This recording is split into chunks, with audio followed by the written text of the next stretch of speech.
कजरवा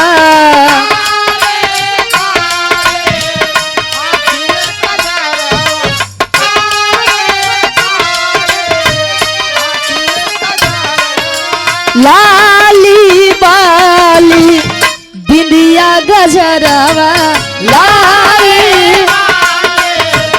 बिंदिया गजरवा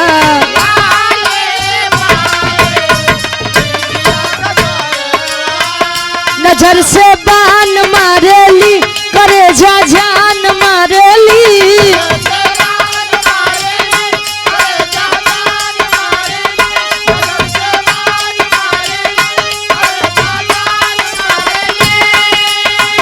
नजर से बान मारेली करे जा जान मारेली भईनी दीवाना उनका मिठ मुस्कान के मीठ मुस्कान के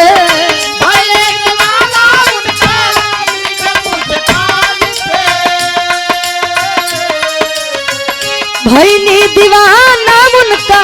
मिठ मुस्कान के देखले बानी टुकड़ा एगो चांद के चेहरा एगो चांद के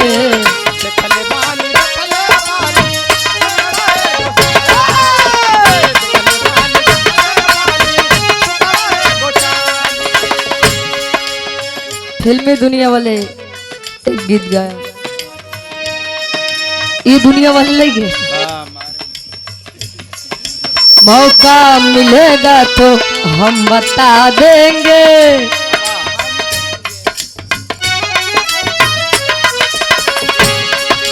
मौका मिलेगा तो हम बता देंगे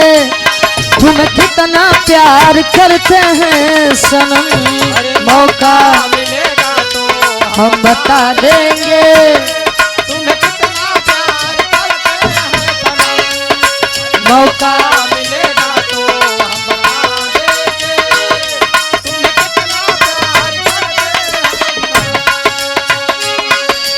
हैं मेरी बाहों के दिल की पनाह हो मैं कह दे तुझे जो कहे ना मेरी बाहों में दिल की पनाह हो मैं कह दे तुझे कहे ना मेरी बाहों में दिल की पनाह हो मैं कह दे तुझे कहे ना मेरी बाहों के दिल की पनाह हो मैं कह दे तुझे जो कहे ना दिल अपना चीर कर हम दिखा देंगे दिल अपना चीर कर हम दिखा देंगे तुम्हें कितना प्यार करते हैं सनम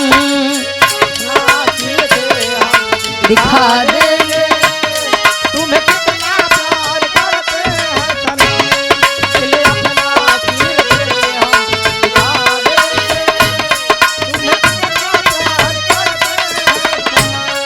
और हृदय के गार्जियन जी सम्मानित हमारे बड़े भाई कार्यक्रम के आयोजक साहब बारात के मलिकार साहब आप मुन्ना यादव जी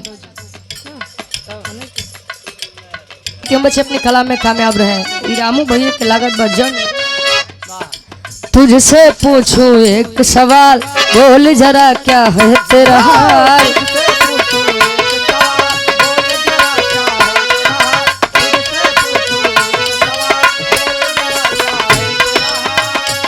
क्या मेरी तरह तू भी तड़पता है क्या मेरी तड़पता है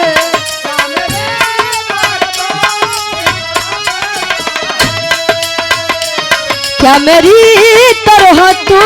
भी तड़पता है अब है नींद किसे अब है चैन कहाँ अब है नींद किसे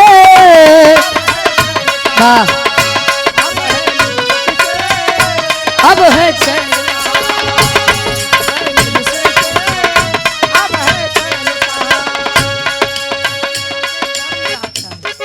कहे अब है नींद किसे अब है चैन कहाँ बस ये में कुल जाते हैं देखा मेरे मंजीत भैया बड़ा सुखी आदमी है इनसे देश दुनिया से कोनो मतलब नहीं बा ये बड़ा निस्वार्थी आदमी है, खाली एक चीज के स्वार्थ बा रामू भैया के, खाली पैसा के। बाकी तो केहू भी आ जाओ से कोनो लेना देना नहीं बा, स्वर्ग के मेनिका आ जाओ कोनो मतलब नहीं बा, नहीं बा। इनकर बियाह जैसे हो बेचारी तरी जाए। कहे निधिया चुरा के गई पिंडिया दीवानी झिया लेके कमर कंगना,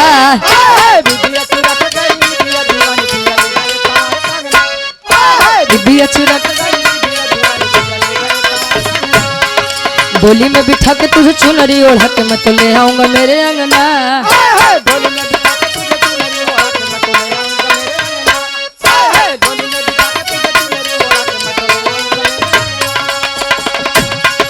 निधिया चुरा के गई बिंदिया दीवानी झिया ले गए कमारे कंगना, डोली में बिठा के तुझे चुनरी ओढ़ा के मैं तो ले आऊंगा मेरे अंगना। प्यार का फूल दिल में महकता है, प्यार का फूल दिल में महकता है, प्यार का फूल दिल में महकता है।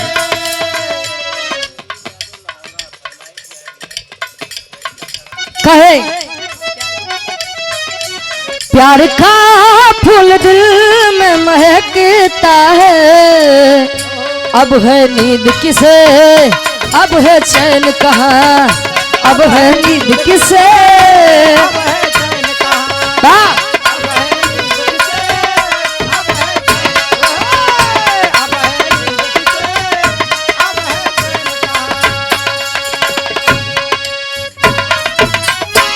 हमरे सुनील भैया के एक लाइन फरमाइश बा हो जाओ, फिर हमरे रामू भैया के कुछ आदेश बा। हम जानत हैं अब बिना आपके आज्ञा से रुचि नीचे उतर ही नहीं सकते, लेकिन अपने बात पे टिके तो नहीं पता लग हम तोहार सम्मान करी तू कह दे नहीं तनी बीते। खैर मुन्ना भैया हमार समझते हैं, कहे कि वैसे तार कंडीशन देख के रुचि और तो होशी गवा हमार मनो नहीं करत बा। वाह भाई हो तो ऐसा का भैया। खैर वैसे मुन्ना भैया अभी राज के बाद भाई मंच से नीचे उतरब तब बताओ, नहीं तो कैमरे वाले बड़ा चालाक आदमी है, का बने के डाल दे कुछ है तब पता है नहीं बा, ये अंदर की बात है। अब तनी सा एक लाइन हमरे सुनील भैया के बेलवरिया गीत के आदेश बा फरमाई।